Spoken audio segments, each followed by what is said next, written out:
ناظرین، آج کی سب سے بڑی خبر، ارطغرل غازی سیزن 2 کے اہم اداکار انتقال کر گئے۔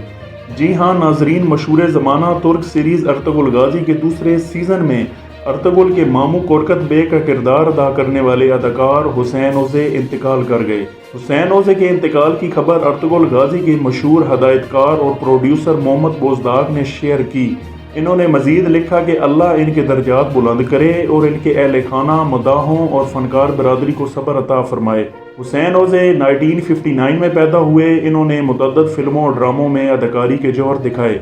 ارطغرل غازی میں کورکت بے کے کردار سے حسین اوزے کو عالمی شہرت ملی۔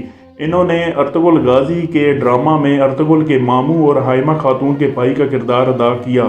ناظرین، ہماری اللہ رب العزت سے دعا ہے کہ اللہ تعالیٰ ان کی مغفرت فرمائے، ان کے درجات بلند فرمائے اور ان کو اپنی جوار رحمت میں جگہ عطا فرمائے، آمین۔